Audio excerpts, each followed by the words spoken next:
Mulai. Eh, Bismillahirrahmanirrahim. Assalamualaikum warahmatullahi wabarakatuh. Waalaikumsalam warahmatullahi wabarakatuh. Alhamdulillahirabbil alamin wassalatu wassalamu ala asrofil anbiya wal mursalin wa ala alihi washabihi rasulillahi ajmain. Pada kesempatan kali ini kami dari kelompok 1 yang beranggotakan Afreza Febrian, Putmi, Nabila Afifah, Oktari Putri Apeta, Reza Seprina, dan Soniati akan presentasikan polisi brief polisi tentang peningkatan akses pendidikan berbasis teknologi. Materi yang pertama akan disampaikan oleh saudari Nabila Afifah. Kepada saudari Nabila dipersilakan. Baik, terima kasih moderator. Baiklah, saya akan membacakan hasil diskusi kelompok kami dengan judul Peningkatan Akses Pendidikan Berbasis Teknologi. Kebijakan publik menjadi salah satu instrumen pemerintah untuk menyelesaikan berbagai dinamika sosial dan politik yang ada dalam masyarakat. Kebijakan merupakan suatu hal yang sangat kompleks karena menyangkut banyaknya kepentingan dan menjadi sebuah upaya untuk mengakomodasi kepentingan-kepentingan yang berbeda. Selain kompleksitas subjek kebijakan yang sangat beragam, kompleksitas kebijakan juga menyangkut kepentingan pemangku kebijakan itu sendiri yang mempunyai rasionalisasi dan logika tersendiri. Peningkatan akses pendidikan berbasis teknologi adalah isu kebijakan publik yang penting, terutama di masa pandemi COVID-19.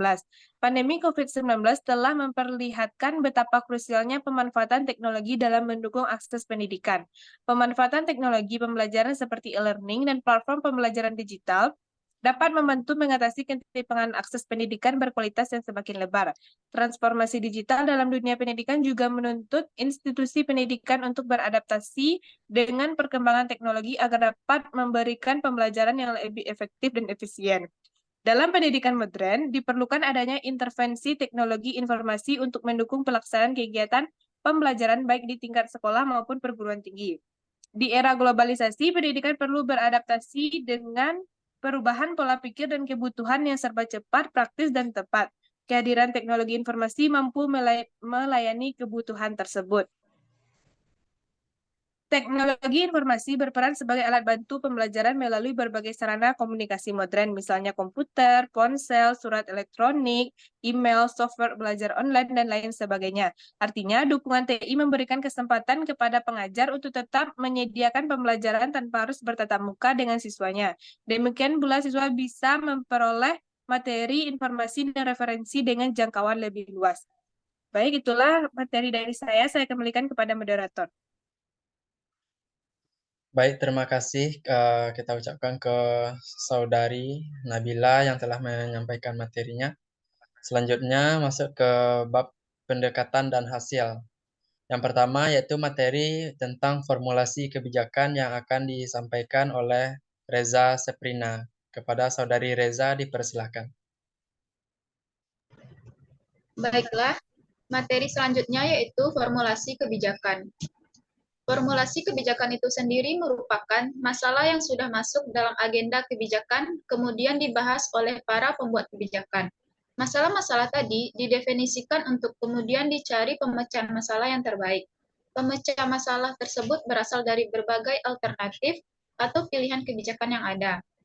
Formulasi kebijakan membahas mengenai konsep dan teknik formulasi kebijakan publik, mulai dari perumusan masalah, pengembangan alternatif, kebijakan sampai perumusan rekomendasi kebijakan dan penuangannya dalam bentuk peraturan perundangan. Proses formulasi kebijakan merupakan salah satu tahapan penting dalam proses kebijakan yang meliputi penyusunan agenda, formulasi kebijakan, adopsi kebijakan, implementasi, dan penilaian kebijakan.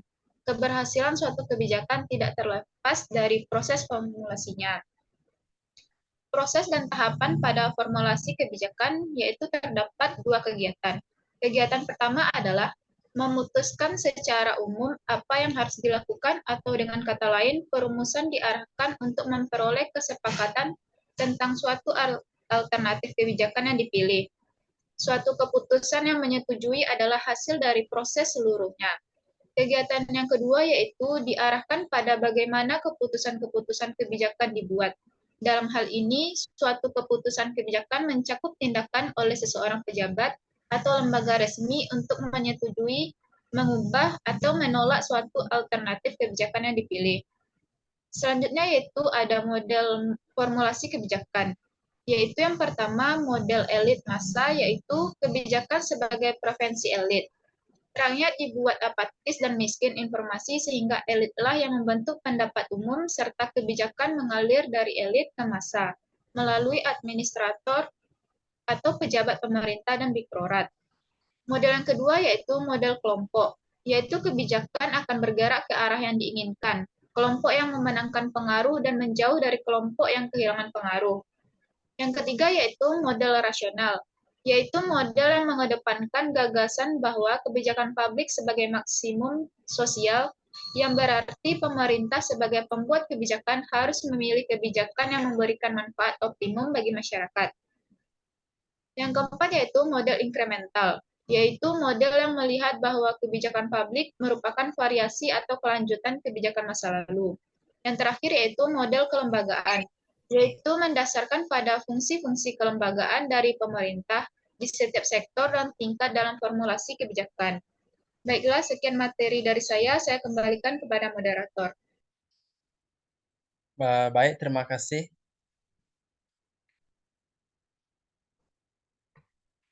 Atas penyampaian materi dari Saudari Reza. Selanjutnya, materi tentang implementasi kebijakan yang akan disampaikan oleh Saudari Soniati. Kepada Saudari Soniati dipersilakan. Baik, selanjutnya ada implementasi kebijakan. Dalam satu alur pembuatan kebijakan, tentu melewati beberapa tahapan penting yang harus dijalankan.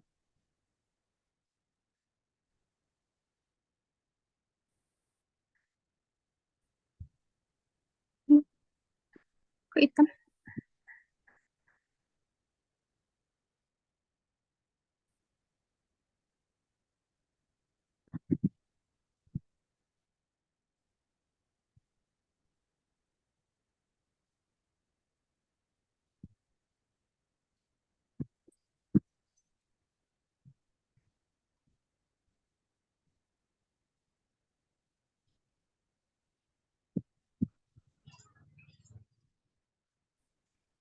Baik, karena Soniati ada kendala jaringan, mungkin bisa digantikan oleh Saudari Oktari. Kepada Saudari Oktari dipersilakan untuk menggantikan Soniati.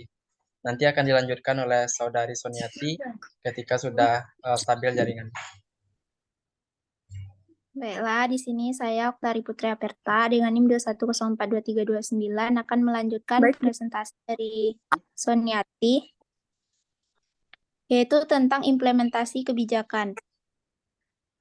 Dalam suatu alur pembuatan kebijakan, tentu melewati beberapa tahapan penting yang harus dijalankan. Salah satu tahapan penting tersebut adalah implementasi kebijakan. Supandi dan Ahmad Sanusi menjelaskan bahwa implementasi kebijakan adalah suatu proses menjalankan satu alternatif kebijakan yang telah diputuskan dari beberapa alternatif kebijakan yang dirancang sebelumnya. Jika dikaitkan dengan implementasi kebijakan pada bidang pendidikan, dapat berarti bahwa suatu implementasi kebijakan pendidikan merupakan proses menjalankan satu alternatif kebijakan pendidikan yang telah dipilih dan diputuskan. Kemudian, Van Meter dan Van Hort mengemukakan bahwa implementasi kebijakan pendidikan adalah keseluruhan tindakan yang dilakukan baik oleh individu atau kelompok dan pemerintah atau instansi swasta untuk menjalankan suatu kebijakan yang telah dibuat sebelumnya guna mencapai tujuan pendidikan. Dari pengertian di atas, jelas bahwa implementasi kebijakan dilakukan setelah adanya perumusan masalah, formulasi, dan legitimasi kebijakan. Implementasi kebijakan pendidikan melibatkan perangkat politik dalam memutuskan kebijakan pendidikan yang akan digunakan dan dilaksanakan. Implementasi kebijakan pendidikan akan melihat kendala-kendala yang dihadapi dalam menjalankan suatu kebijakan pendidikan, apakah suatu kebijakan pendidikan tetap dijalankan atau tidak. Dari beberapa tahapan pembuatan kebijakan, implementasi kebijakan merupakan kegiatan yang paling kompleks dan rumit. Perlu adanya hubungan yang baik antara pemerintah, dinas pendidikan, masyarakat, dan sekolah. Kesuksesan implementasi kebijakan pendidikan terletak pada adanya dukungan dari pemerintah, dinas pendidikan, masyarakat, dan sekolah yang saling berperan aktif dalam melaksanakan tugas-tugasnya. Baik, sekian dari saya. Saya kembalikan kepada moderator. Baik, terima kasih kita ucapkan kepada Saudari Oktari. Selanjutnya penyampaian materi lanjutan yang akan disampaikan oleh Saudari Soniati. Kepada Saudari Soniati, kita persilakan. Baik, saya lanjutkan. Suatu implementasi kebijakan pendidikan yang baik pasti menggunakan beberapa pendekatan yang digunakan sebagai pandangan atau acuan dalam menjalankan suatu kebijakan pendidikan. Solihin dalam Arif Rohman mengemukakan ada 4 pendekatan yang digunakan dalam proses implementasi kebijakan pendidikan. Yang pertama, pendekatan struktural. Dalam teori organisasi modern, pendekatan ini bersifat top-down. Pendekatan ini berpandangan bahwa dalam merancang, mengimplementasi, dan mengevaluasi kebijakan pendidikan harus dilakukan secara struktural, sesuai dengan tahapan atau tingkatannya. Yang kedua, pendekatan prosedural dan manajerial. Dalam pendekatan ini, tidak mementingkan penataan struktural birokrasi pelaksanaan, tetapi dalam pendekatan ini lebih kepada proses pengembangan prosedur yang relevan dan teknik-teknik yang dirancang dengan tepat. Yang ketiga, pendekatan perilaku atau behavioral approach. Pendekatan ini meletakkan perilaku manusia sebagai pelaksana dari seluruh kegiatan implementasi kebijakan. Yang keempat, ada pendekatan politik atau political approach. Pendekatan ini menekankan pada faktor-faktor politik yang berkuasa dalam mempelancar dan menghambat proses implementasi kebijakan pendidikan. Baik, sekian saya kembalikan kepada moderator. Baik, terima kasih atas penyampaian materinya dari Saudari Soniati. Selanjutnya, evaluasi kebijakan yang akan disampaikan oleh Saudara Hudmi. Kepada Saudara Hudmi, dipersilakan.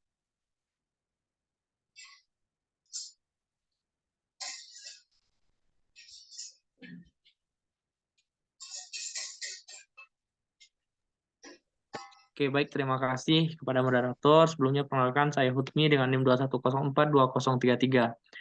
Di sini saya akan menjelaskan pada mengenai evaluasi kebijakan. Evaluasi biasanya ditujukan untuk menilai sejauh mana keefektifan kebijakan publik guna dipertanggungjawabkan kepada konstituennya. Sejauh mana tujuan dicapai serta untuk melihat sejauh mana kesenjangan antara harapan dengan kenyataan. Menurut Anderson dalam Winarno 2008, secara umum evaluasi kebijakan dapat dikatakan sebagai kegiatan yang menyangkut estimasi atau penilaian kebijakan yang mencakup substansi, implementasi, dan dampak pelaksanaan kebijakan tersebut. Nah, kemudian evaluasi kebijakan publik merupakan suatu proses untuk menilai seberapa jauh suatu kebijakan publik dapat membuahkan hasil, yaitu dengan membandingkan antara hasil yang diperoleh dengan tujuan atau target kebijakan publik yang ditentukan. Bigham dan Felbiger, Honglet dan Rames 1995 dalam Nugroho 2011 halaman 676 sampai 677 mengelompokkan evaluasi menjadi 3, yaitu yang poin A, evaluasi administrasi yang berkenan dengan evaluasi sisi administrasi anggaran, efisiensi biaya dari proses kebijakan di dalam pemerintah yang berkenan dengan yang pertama effort evaluation, yang menilai dari sisi input program yang dikembangkan oleh kebijakan. Yang kedua performance evaluation, ya, yang menilai keluarnya output dari program yang dikembangkan oleh kebijakan. Nah, kemudian pada poin B, evaluasi yudisial, yaitu evaluasi yang berkenaan dengan isu keabsahan hukum dapat tempat kebijakan diimplementasikan, termasuk kemungkinan pelanggaran terhadap konstitusi, sistem hukum, etika, aturan administrasi, negara, hingga hak asasi manusia. Evaluasi politik, yaitu menilai sejauh mana pemerintah, konstitusi politik terhadap kebijakan publik yang diimplementasikan.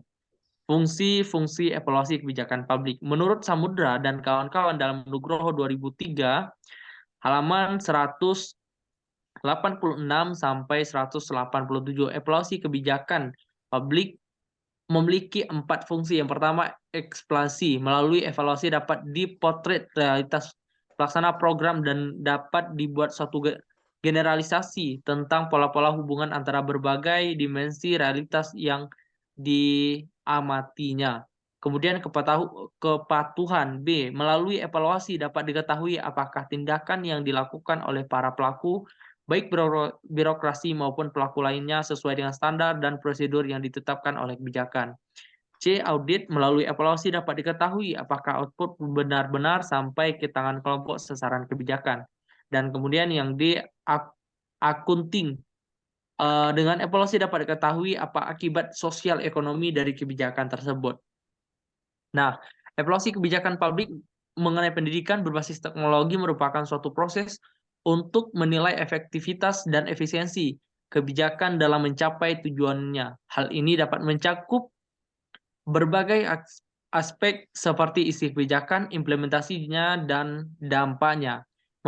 Mengevaluasi kebijakan penting untuk mengidentifikasi kesenjangan antara harapan dan kenyataan, memberikan umpan baik, dan meningkatkan pengambilan keputusan. Dan adapun beberapa poin yang perlu dipertimbangkan dalam evaluasi tersebut meliputi yang pertama, atau poin A, tujuan kebijakan. Apakah tujuan dari kebijakan ini telah jelas ditetapkan? Apakah tujuan tersebut terukur dan dapat diukur? Kemudian B, aksesibilitas, sejauh mana kebijakan ini berhasil meningkatkan akses pendidikan bagi individu bagi berbagai latar belakang, termasuk mereka yang terbatas dalam akses fisik dan geografis.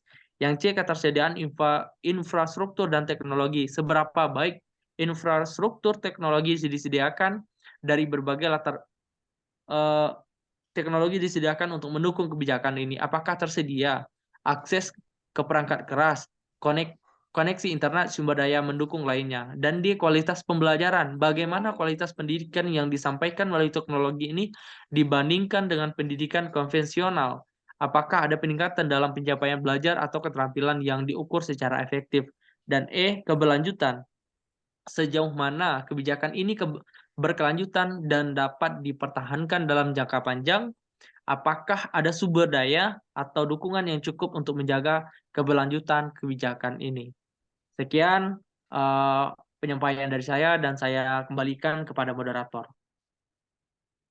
Baik, terima kasih atas penyampaian materi dari Saudara Admi. Kesimpulan dari presentasi pada kesempatan kali ini yaitu formulasi kebijakan merupakan proses untuk mengembangkan kebijakan dalam mengatasi suatu masalah. Proses implementasi akan sangat kompleks jika kita melibatkan semua faktor yang dapat mempengaruhi keberhasilannya. Dan juga evaluasi penting dilakukan untuk menilai sejauh mana suatu kebijakan mencapai tujuan dan juga mempengaruhi lingkungan serta masyarakat, serta juga dapat mengidentifikasi kegagalan dalam mencapai tujuan yang telah ditentukan. Nah, rekomendasi yaitu formulasi, implementasi, dan evaluasi kebijakan publik adalah 3 langkah yang penting dalam proses pembuatan kebijakan yang efektif dan bertujuan. Dalam proses formulasi, implementasi, dan evaluasi kebijakan publik, penting untuk memastikan bahwa semua pihak yang terlibat, termasuk masyarakat, pemerintah, dan para peneliti, mengatur kebijakan dengan baik dan bersama. Hal ini akan membantu menghasilkan kebijakan publik yang lebih efektif dan bertujuan untuk mencapai tujuan pemerintah dan masyarakat. Mungkin sekian yang dapat kelompok 1 tampilkan pada kesempatan presentasi pada waktu kali ini. Saya sebagai moderator, mohon maaf jika terdapat kesalahan. Saya akhiri dengan Assalamualaikum warahmatullahi wabarakatuh. Waalaikumsalam. Waalaikumsalam warahmatullahi wabarakatuh. Wabarakatuh.